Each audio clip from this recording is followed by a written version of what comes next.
कोई विशेष issue face नहीं कर रहे इंजन को लेके। एक इशू हुआ था हमारे साथ में, जो कि हमने इसी गाड़ी से चलाना सीखा। ये है कभी कभार जब ओवरटेक करना होता है तो गियर चेंज करके ही फिर हाँ, स्पीड लेनी पड़ती है। मतलब अगर आप 4th गियर या 5th हाँ। गियर पे हो तो आप ऐसा नहीं कि आप तुरंत सडन लेके निकल जाओ, वो नहीं, गियर हुई है उस पर भी थोड़ा काम कर सकते थे। अगर नेक्सा सीरीज में गाड़ी जिस हिसाब से अपना नेक्सा को ऊपर ले जाके बोलते हैं कि हम यहाँ पे अच्छी क्वालिटी लोगों को दे रहे हैं, हाँ। नेक्सा सीरीज से जो गाड़ी दे रहे हैं उसमें ये क्वालिटी हम दे रहे हैं, तो उस हिसाब से ऑप्शन पे है एसी का। मतलब पीछे वाले के लिए एसी का ऑप्शन ही नहीं एसी है। का ऑप्शन नहीं था। अगर इसको फाइबर के जगह कुछ और अपडेट करते चीजें तो मारुति सुजुकी की अगर बात की जाए तो इंडिया में लगभग 5 to 6 अलग अलग जो मॉडल्स हैं वो इंडिया के टॉप सेलिंग कार्स में हमेशा बने रहते हैं। कई सारी वजह हैं, आज हम आपके लिए लेकर आ चुके हैं मारुति सुजुकी की बलेनो।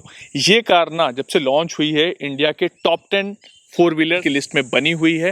तो आज हमारे साथ में इसके ओनर हैं और लंबा एक्सपीरियंस है इनके पास में इस कार का। और आज हमारे साथ में हैं समर सिंह जी। समर सिंह जी, आपका बहुत बहुत स्वागत है मोटर बडी पर। आज यहाँ पर क्या है, समर है जो कि इस कार को अभी तक कितना चला चुके हैं समर जी? 80,000 80,000 किलोमीटर के आसपास ये इस कार को चला चुके हैं और इनसे हम इनका एक्सपीरियंस जानने की कोशिश करेंगे। तो सबसे पहले आप समर जी ये बताइए कि इसको कब आपने परचेज किया था, कौन से ईयर में?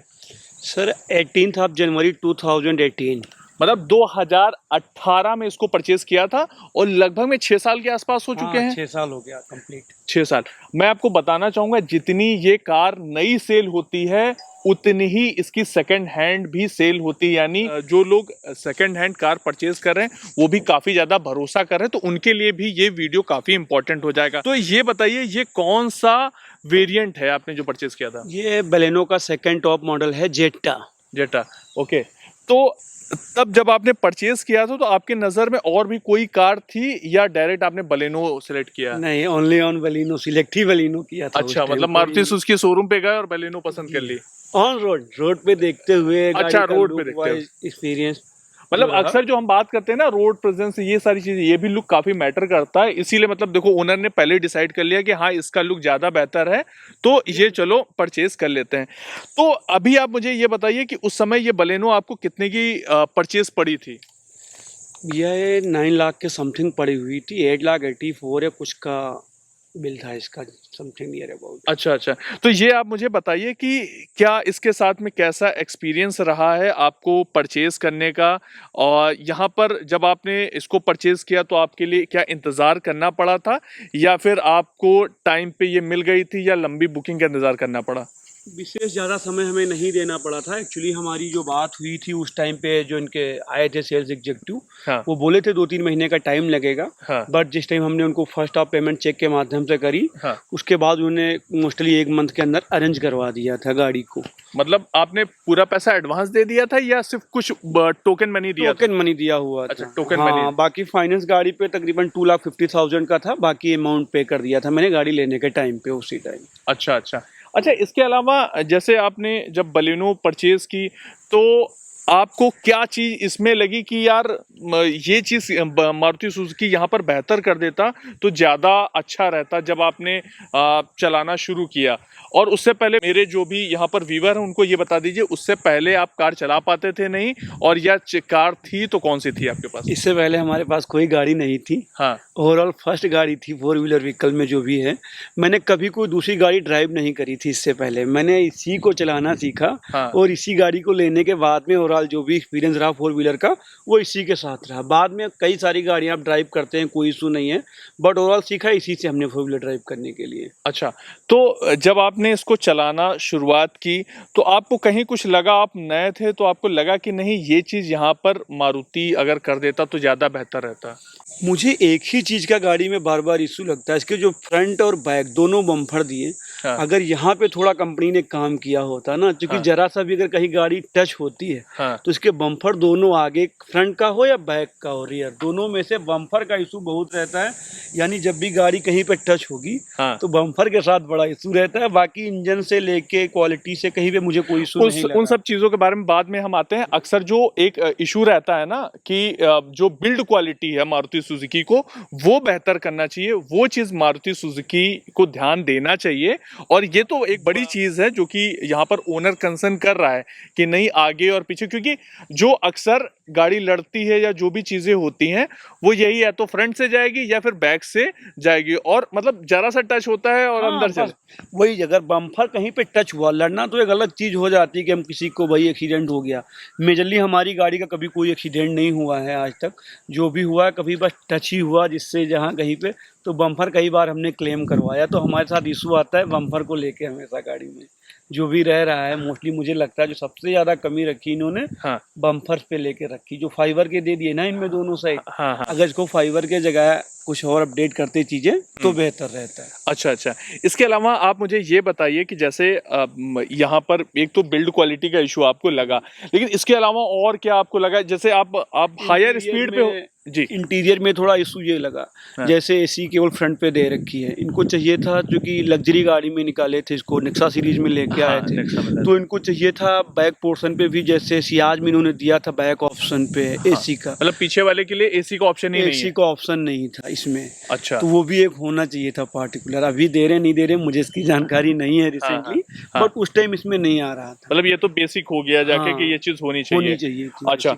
बाकी बात करते हैं हम यहाँ पर कि जैसे आप हायर स्पीड पे होते हो 120 या 130, तो आपको कहाँ तक लगता है कि इतने स्पीड तक तो कॉन्फिडेंस है मुझे कि ये कार अच्छा परफॉर्म कर रही है और इतने तक कार हम ब्रेकिंग करेंगे तो बहुत ही इजीली ये रुक जाएगी, और कहाँ से आपको लगता है कि नहीं इतने की स्पीड जाने के बाद ये कार उतना कॉन्फिडेंस नहीं देती है?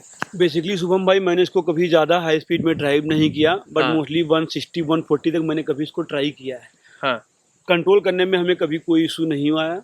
हाँ। इसके अप्रोक्स हमने कभी ड्राइव नहीं किया। मोस्टली हमारा ड्राइव रहता है 100 110 या 80 के आसपास, मतलब सेफ खेलते हैं। हाँ। ये चीज हम यहाँ पर कह सकते हैं।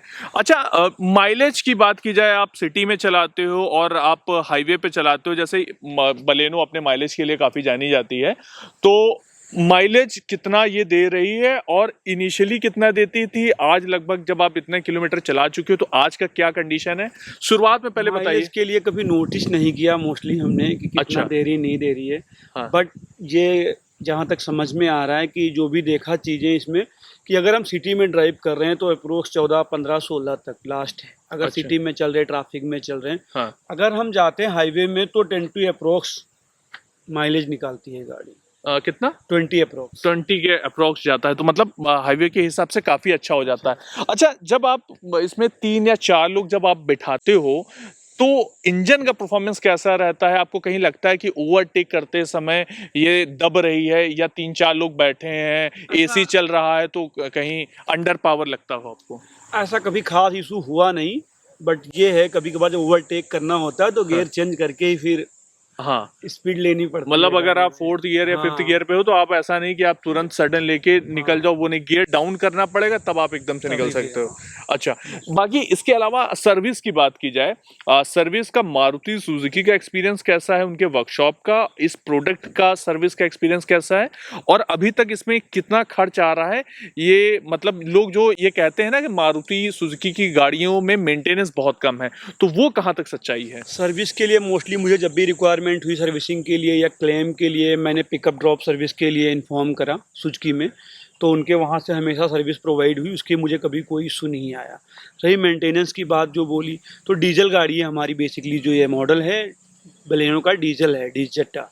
तो इसमें इशू ये रहता है जब भी भेजते हैं सर ये चेंजेस होना है, वो चेंजेस होना है, तो एक्सपेंस तो मोस्टली मान के चलिए 10 से 15 हज़ार पर सर्विस का ही जाता है, इससे कम का पॉसिबल नहीं है। अच्छा। जो भी बिल जनरेट होता है हर बार का 15 10 या 10 हज़ार पे सर्विस होनी है हर 10 किलोमीटर पे, तो ये मान के चलते 1 से 2 रुपए पर किलोमीटर का सर्विस का जो इसका खर्चा है मेंटेन करके चलना ही पड़ता है सर्विस के लिए। इसके साथ में आप मुझे ये बताइए कि अभी तक जितना आपने इसको ड्राइव किया है, इसके सीटिंग कंफर्ट या जो पीछे बैठ रहा है उसके साथ में, या अगर पीछे 3 लोग बैठ रहे हैं तो उनका एक्सपीरियंस कैसा है? गाड़ी में स्पेस को लेके कोई भी इशू नहीं है। अगर देखा जाए गाड़ी में काफ़ी स्पेस है अंदर बैठने के लिए, पीछे से बैठ रहे हैं या आगे जो भी 2 लोग बैठ रहे हैं बैठने में स्पेस को लेके कभी कोई इशू फेस नहीं हुआ गाड़ी के अंदर।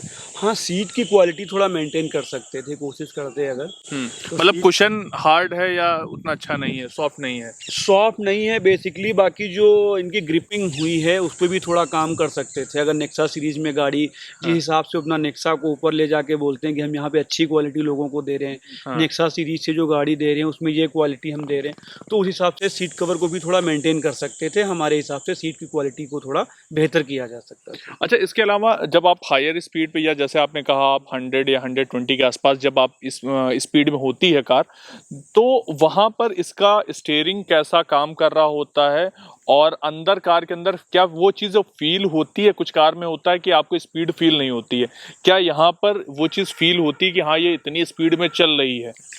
ऐसा बेसिकली 100-120 तक कोई इशू नहीं है, बट उसके अप्रोच जब चलाते हैं 120 अबव, तब लगता है कि हाँ कुछ स्पीड में गाड़ी बेसिकली स्टीयरिंग को लेके, बाकी कोई इशू कभी नहीं होता। अगर 100-120 तक चल रहे हैं फिर नॉर्मल जैसे लगता है सेम वैसे ही हाईवे पे ड्राइव करने में कोई इशू नहीं फेस होता है। अच्छा, जो अक्सर लोग ये कहते हैं कि मारुति सुजुकी के पार्ट्स बहुत सस्ते हैं, ऐसा कुछ है कि? ऐसा कुछ हमारे समझ में तो पॉसिबल नहीं है। अदरवाइज दूसरे ब्रांड हमने यूज़ भी नहीं किए हैं, तो सुजुकी का ही यूज़ किया है। बट जो भी यूज़ हुए इसमें पार्ट्स, तो मुझे नहीं लगता कि ये जो बोल रहे हैं सस्ते पार्ट्स हैं, ऐसा कुछ नहीं है। क्योंकि हमने हमेशा काम सर्विस सेंटर से ही करवाया, और सर्विस सेंटर में मोस्टली जब जाओ तो उनके पार्ट के साथ में 18% जीएसटी सारी चीज़ें।